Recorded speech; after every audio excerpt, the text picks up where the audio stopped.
homem, ele tem no seu natural carne e espírito e o medo. É como se fosse a carne que você toca nela, você também tem o medo. A partir do que você consegue ter o entendimento, que a própria palavra vai dizer, a partir de 12 anos de idade, né, já discerne entre o bem e o mal, a partir dali você passa a entender também o que é o medo, né, na vida do ser humano. Eu entendo assim, né, que você passa a entender, a saber o que é o medo e o que também o que te leva também a ter um medo, né? Então eu creio que é muito mais que natural na vida do homem, do crente, do não crente, do que tem fé, daquele que professa fé, do cristão que é fervoroso na presença do Senhor, que professa genuinamente a palavra, tem medo. Isso é o mais que normal na vida do homem. No homem, do modo geral, crente, não crente, que professa, que não professa, o medo, ele existe e é real. Biblicamente, pastora Débora, muitas figuras da Bíblia, eles esboçaram uma expressão de medo diante de uma situação. A gente tem vários exemplos na Bíblia. Sim. Que exatamente a Bíblia vai dizer, então, fulano teve medo, ciclano teve medo, né? Então, o pastor David disse que ter medo é normal. Agora, o que não é normal? Ter medo é normal. Agora, diante desse assunto, desse tema, o que não é normal? É não ter fé. Você venceu o medo. Porque, diante da limitação humana, a gente vive algo que está colocado dentro de nós. É o sobrenatural de Deus. E o sobrenatural de Deus, ele nos dá a oportunidade de vencer todas as coisas, inclusive o medo. E essa sensação ruim, quando o ser humano acaba entendendo a sua limitação, e quando ele vê que ele é totalmente limitado pelo que ele está vivenciando, independente de ameaça ou afronta, ou situações que a vida acaba nos trazendo. Isso. E isso nos faz temer.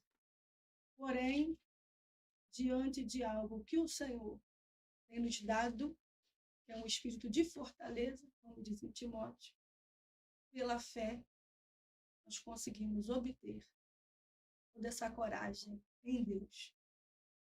Então, não é normal manter o medo. Não, não é. É normal ter medo. É normal. Manter aquele... Agora, manter o medo não é normal. Até porque ele é didático, pastor. O medo é didático. Ele vai, na verdade, te ensinar a ser o quê? A ser prudente. É como Satanás falou para Jesus, né?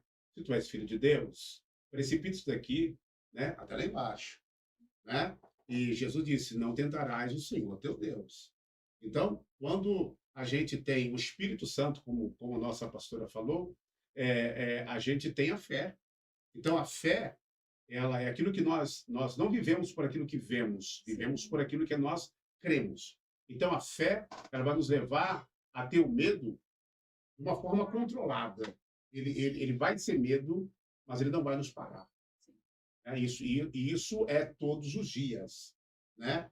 Os discípulos na embarcação, Jesus chega, né? Aquela situação tempestuosa ali, só Pedro, né? Enquanto todos queriam saber quem era, o que estava se aproximando, é fantasma, não é fantasma, é o que é um monstro, não é isso, aquilo. Pedro, então, também com medo, porque também estava no mesmo contexto que todos estavam ali, mas ele foi tomado de uma coragem. Ou seja, naquele momento, Pedro determinou em parar com medo e arriscar uma outra coisa. Venceu o medo. Exatamente. E se não for fantasma? E se for Jesus? Entendeu? Então ele se prontifica e diz, ó, se é o mestre, então faça o que eu vá até aí andando sobre a terra. Então ali, ele trouxe o medo, levou o medo à sua posição, ou seja, abaixo. A fé sempre tem que estar acima do medo. Ele vai ser existente, ele vai estar ali, mas nós precisamos saber o lugar dele. É como nós lemos aqui, Josafá, ele temeu, mas com medo ele foi orar. Com medo ele foi orar. O medo trava. Chegou? O medo trava. O medo faz com que diante de um obstáculo que a gente pode até transpor, mas o medo faz a gente acreditar que não será possível. É, Verdade. Uma vez, um gigante apareceu, né, no cenário de Israel, filisteu, falando um monte de coisa, um monte de ameaça, um monte de declarações. O exército de Israel estava muito bem, porque até então eles não tinham visto aquele gigante. Os filisteus deram ordem de batalha contra Israel, e aí o exército de Israel se aprontou, se posturou para a guerra. Só que o texto diz que saiu do meio dos filisteus, né, um elemento jamais visto, um camarada jamais contemplado em lugar algum. Israel nunca teve noção de que aquele cara existia no meio dos filisteus, chamado Golias. O cara sai do meio das fileiras do exército filisteu. E os homens de Israel olham aquilo ali e dizem, caramba, esse cara existe, cara. Um cara desse tamanho, um cara dessa altura, dessa envergadura. E o texto diz que o cara começa a falar. Começa a falar e Israel começa a ouvir, né?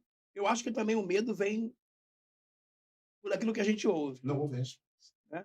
Caso aí, Israel não houve resposta. O medo ele prevalece quando não há resposta.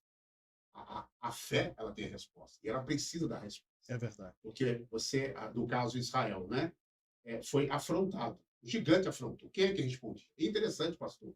Sabe qual era o maior homem de Israel? Era o próprio Saul. Ele era o maior em estatura. O cabelo dele era né, Do ombro para cima, você sobressaía. Então, ele era o maior. Então, o gigante dos filisteus era Golias, e o gigante de Israel era o próprio rei. Mas cadê o rei? Ele foi o primeiro. O texto diz que Saul, ouvindo, ele teve medo. Teve, Né? exatamente. E esse medo que Saul teve foi o medo normal, só que o que aconteceu com o medo dele? Esse medo foi mantido. Aí passou a ser fora do normal.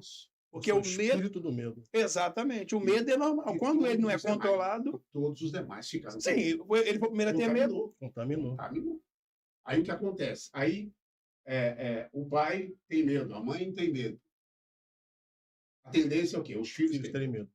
São lares em que o medo predomina. Ninguém avança, ninguém faz uma faculdade, ninguém chega a uma faculdade, ninguém chega a um emprego melhor, ninguém chega a outra posição mais alta. Por quê? Porque tem medo.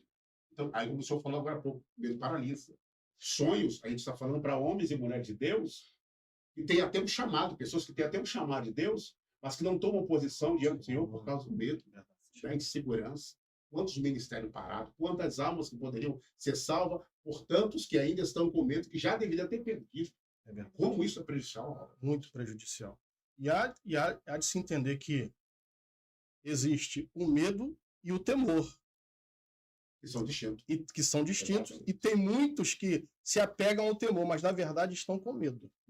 O medo é humano, o temor é espiritual. O medo é espiritual. Eles andam juntos. Mas o temor já parte do princípio de cuidado, de zelo, de sabedoria, de você ter um premor, um cuidado, né? De não fazê-lo errado, mas proceder corretamente. Mas tem muita gente que se apegam falando que é o temor, mas na verdade é o medo. Porque, porque eu vou fazer, eu não estou preparado para fazê-lo. Não é isso que Jesus pede, né? Deus ele nos convida a fazer.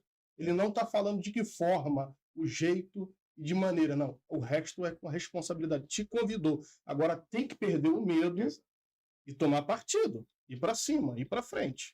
Porque senão, meu amigo, fica difícil. Paralisa, é como o pastor tem falado. Paralisa. Ainda que tenha que fazer como Gideão, né?